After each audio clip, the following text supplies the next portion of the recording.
तरह से लोगों की लाइफस्टाइल का हिस्सा बन चुकी है। विस्की, वाइन, बियर, शराब के टाइप तो बहुत होते हैं। अब कौन कौन से टाइप को पसंद करता है उसका अलग अलग डेटा हो सकता है। दुनिया भर में जो विस्की के टॉप ब्रांड्स बिकते हैं उनमें से 13 ब्रांड्स तो भारत के ही हैं। ये भी वजह है जो यहाँ के लोगों को विस्की से खासा लगाव। शराब के विस्की फॉर्म को लोग काफी पसंद करते हैं। उसमें भी टीचर्स ब्रांड की बात करें तो टीचर्स ब्रांड इसीलिए क्योंकि आज टीचर्स डे है, 5 सितंबर है और आज के दिन मजाक में ही सही लेकिन लोग टीचर्स वाइन की बात जरूर करते हैं। आज इस खास मौके पर जानते हैं विस्की के इस टीचर्स ब्रांड के इतिहास को, इसकी कहानी को समझते हैं। टीचर्स हाईलैंड क्रीम भारत में लॉन्च होने वाली अंतरराष्ट्रीय स्कॉच थी।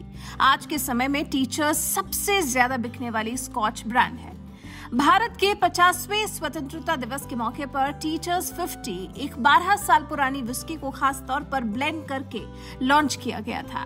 आज के समय में टीचर्स विस्की ब्रांड का मालिकाना हक बीम सनटोरी के पास है, जो दुनिया भर में प्रीमियम शराब बनाने के लिए जानी जाती है। टीचर्स विस्की का क्या है इतिहास?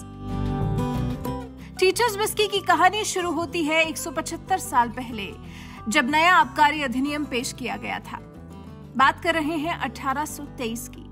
1823 आबकारी अधिनियम के तहत शराब बनाने वाली कंपनियों का फ्यूचर पूरी तरह बदल गया। 1823 आबकारी अधिनियम के बाद करीब 60 स्कॉटिश डिस्टिलरी खुले तौर पर चल रही थी। इस नए अधिनियम के बाद विस्की की तस्करी खत्म हो गई थी और इस वजह से अच्छी क्वालिटी वाली विस्की आसानी से मिलने लगी थी।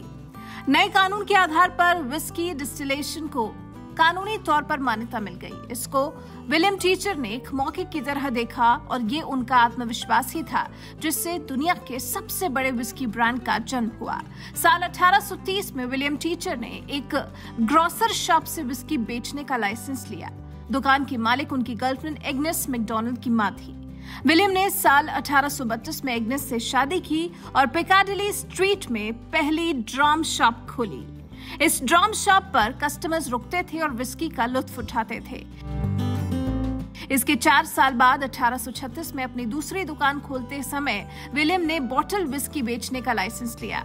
ग्लासगो में बढ़ती आबादी के चलते देखते ही देखते विलियम टीचर ने करीब 20 ड्रम शॉप खोल ली, जहां ग्राहक आते थे और बैठकर विस्की पीते थे और घर जाते वक्त बोतल खरीद कर ले जाते थे।